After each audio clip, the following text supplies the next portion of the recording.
Accent grave, UNVIM, mécanisme de vérification et d'inspection des Nations Unies pour le Yémen UNOPS, Bureau des Nations Unies pour les services d'appui au projet Nations Unies, Bureau des services de contrôle interne, BSCI, Union européenne, Division de la sécurité maritime Organisation maritime internationale, OMI, objet. Demande urgente d'ouverture d'une enquête sur des documents de navigation falsifiés. L'induction en erreur du mécanisme des Nations Unies et la délivrance d'un permis de navigation sur la base de certificats périmés et falsifiés. Messieurs, je sous-signais Capitaine Mostafa Abdallah Halal, propriétaire légitime du navire Captain Adam 1. Vous soumet par la présente une plainte urgente concernant de graves actes de falsification ayant entraîné le vol de mon navire et de sa cargaison, et ayant induit en erreur votre mécanisme, UNVIM, afin d'obtenir l'autorisation numéro 31558.1. Falsification de la quantité de cargaison.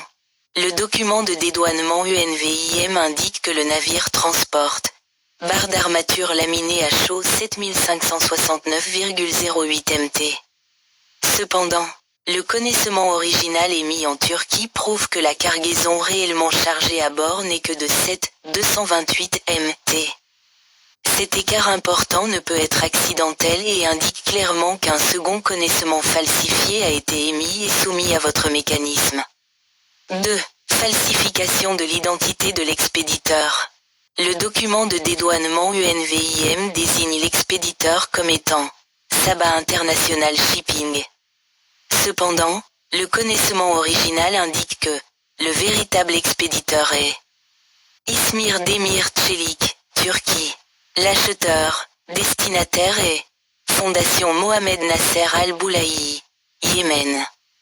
Ceci prouve que Sabah a soumis des documents falsifiés aux Nations Unies et s'est faussement présenté comme l'expéditeur.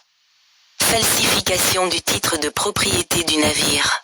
Les documents soumis à l'UNVIM indiquaient que le navire appartenait à North England Shipping Inc.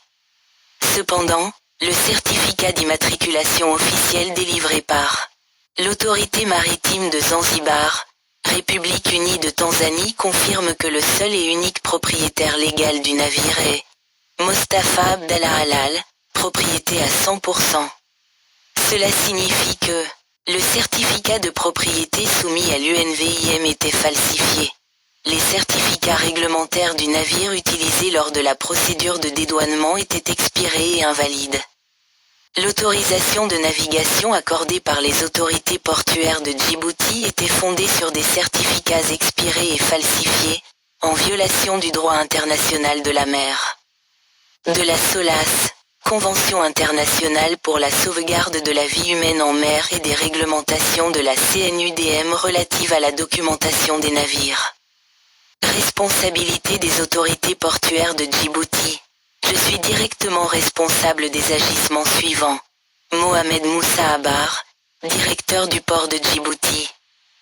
Sabah Shipping Company, Djibouti. Moussa Abdou Saleh Al-Jaafari, le capitaine usurpateur, pour avoir autorisé le départ du navire de Djibouti sans l'accord du propriétaire légal. Avoir utilisé des certificats falsifiés et périmés. Avoir fourni de fausses informations aux Nations Unies. Avoir facilité le transfert illégal du navire vers le Yémen. 5. Implication possible d'un membre du personnel de l'ONU. J'ai reçu des informations crédibles selon lesquelles la personne ayant délivré le certificat d'inspection UNVIM est Farah, membre du personnel de la mission des Nations Unies à Djibouti. Il est connu pour être un proche collaborateur du directeur de Sabah, Ahmed Al-Sheikh, ce qui soulève de sérieuses inquiétudes quant à un conflit d'intérêts, un abus d'autorité, la délivrance d'une autorisation de l'ONU sans avoir effectué les procédures d'inspection requises. Demande formelle. Je sollicite par la présente une enquête internationale urgente concernant la compagnie maritime Sabah, Djibouti, son directeur, Ahmed Al-Sheikh. Le membre du personnel des Nations Unies nommé Farah, le directeur du port de Djibouti, Mohamed Moussa Abar. et toutes les personnes impliquées dans la soumission ou l'approbation de documents falsifiés. Je demande également la suspension de toute autorisation délivrée sur la base de ces documents falsifiés, un examen complet des procédures d'inspection effectuées sur le navire, la protection de mes droits en tant que propriétaire légal du navire et de sa cargaison, des mesures immédiates pour restituer le navire et sa cargaison à leur propriétaire légitime. Respectueusement, Capitaine Mostafa Abdallah Halal, propriétaire légal du navire Captain Adam 1 et de sa cargaison.